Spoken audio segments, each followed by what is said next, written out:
Hi, in this video we're going to take a look at rational or fractional exponents. Now I'm assuming you've already seen these in your algebra course, and I'm going to give you a new perspective as to how to view them. Okay, first let's just take an example and do it like we would in a textbook problem. Let's take 16 raised to the 3/4 power. Okay, well, what you learn in your course is that denominator 4 becomes the index of a root. So you have the 4th root of 16. And that numerator 3 becomes an exponent. So the 4th root of 16 is going to be raised to the 3rd power. So first we do the 4th root of 16, which is 2, because 2 times 2 times 2 times 2 comes out to 16. 4 2's multiply to 16. And then we raise that to the 3rd power, and 2 times 2 times 2 is 8. So 8 is our final answer. Now when you first learn this in an algebra course, you might be a little confused as to why the answer came out to be 8. Some of my students look at this 16 to the 3/4 and they tell me, why did it come out to 8 when the exponent is 3/4? Because 8 is half of 16. Well, we're going to explore that answer in this video. Notice the 3/4 is an exponent. It's not a factor. We're not multiplying 3/4 times 16. So we don't expect to get 3/4 of 16 here. So I'm going to give you a different way to view this problem so that this 8 will make sense to you. And the way we're going to view exponents is we're going to make an analogy. Exponents are to multiplication as multiplication is to addition. And what I mean by this is, you know that multiplication is a shortcut for repeated addition. Adding the same thing over and over and over to itself can be accomplished with a multiplication. Well, the same thing holds true here. Exponents are repeated multiplication. Okay, an exponent means repeatedly multiply something over and over and over again. Okay, I want to focus on this for a minute right here. Multiplication as repeated addition. Okay, let's take an example. 3 times 16. Well, that 3 means take that 16 and add it up 3 times. And if you add those up with a calculator, you'll get 48. Okay, let's take another example with a fraction.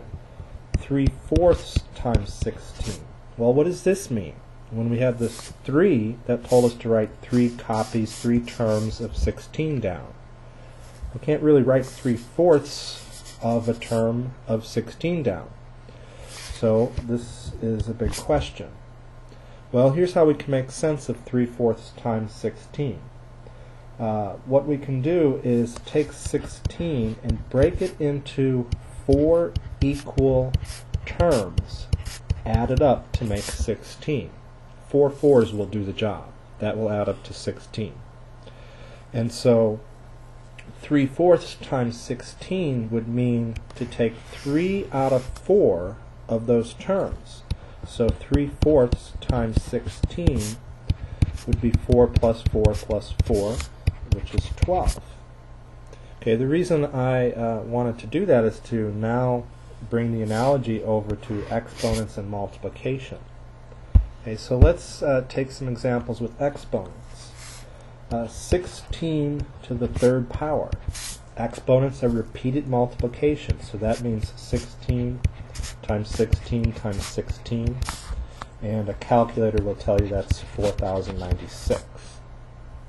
Well, what if I had 16 to the 3/4 power? What's that equal to? Okay, I can't really repeat a 16 as a factor 3/4 of a time. It's not as easy as a positive integer power.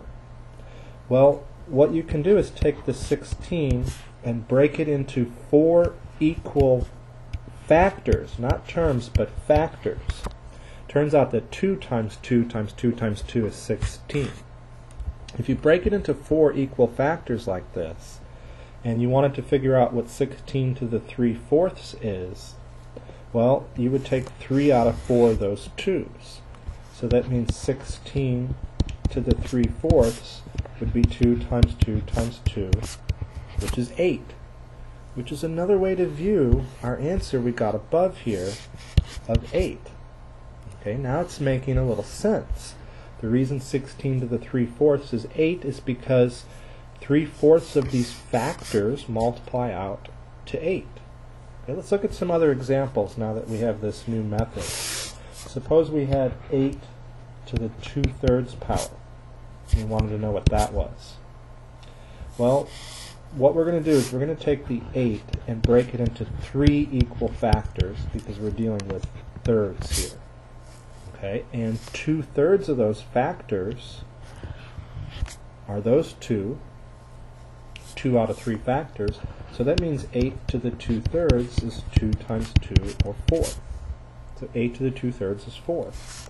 Look at another example. Suppose we had 32 to the 3/5 power. We wanted to know what that was. Well, since we're dealing with fifths, let's break 32 into 5 equal factors. You can check me on this. Turns out that 32 is 2 to the 5th power. We can break it into these equal factors. 2 times 2 is 4, times another 2 is 8, times another 2 is 16, times another 2 is 32. And if we wanted 32 to the 3/5 power, we would take 3 out of 5 of these 2's. So 32 to the 3/5 power is 2 times 2 times 2, which comes out to be 8. Okay, this even works if you have an improper fraction. For example, suppose we were dealing with 27 to the 4/3 power, and we wanted to know what that was. Well, we can break 27 into 3 equal factors because we're dealing with thirds. Now, if I told you to grab 4/3 of those factors, you would see 1/3 here, another third, and another third. That's only 3/3 so far. We need a 4th, so we create a 4th.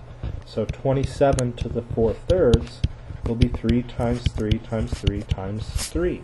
That's 4 of these 3's. Okay, and that comes out to be 81. This is 9 times another 9 is 81. Now let's do one last example with an improper fraction. Suppose we had 36 to the 3/2 power. Okay, fix that. All right, we're dealing with halves, so we're going to break 36 into 2 equal factors, 6 times 6, and we want 36 to the 3/2. So we want 3 of these halves here. There's 1/2, there's another half. We need a 3rd half. So we need 6 times 6 times 6, which comes out to 216. Okay, I hope this provided you with another way to look at these rational exponents. I'm just trying to make a little sense out of them. I'm not advocating this as necessarily the way to compute them. They can always be computed with these radical expressions like that if you like. And by the way, there are good, strong algebraic reasons why these rational exponents do turn into these radical expressions. But that's not my point in this video. Okay, thanks for watching.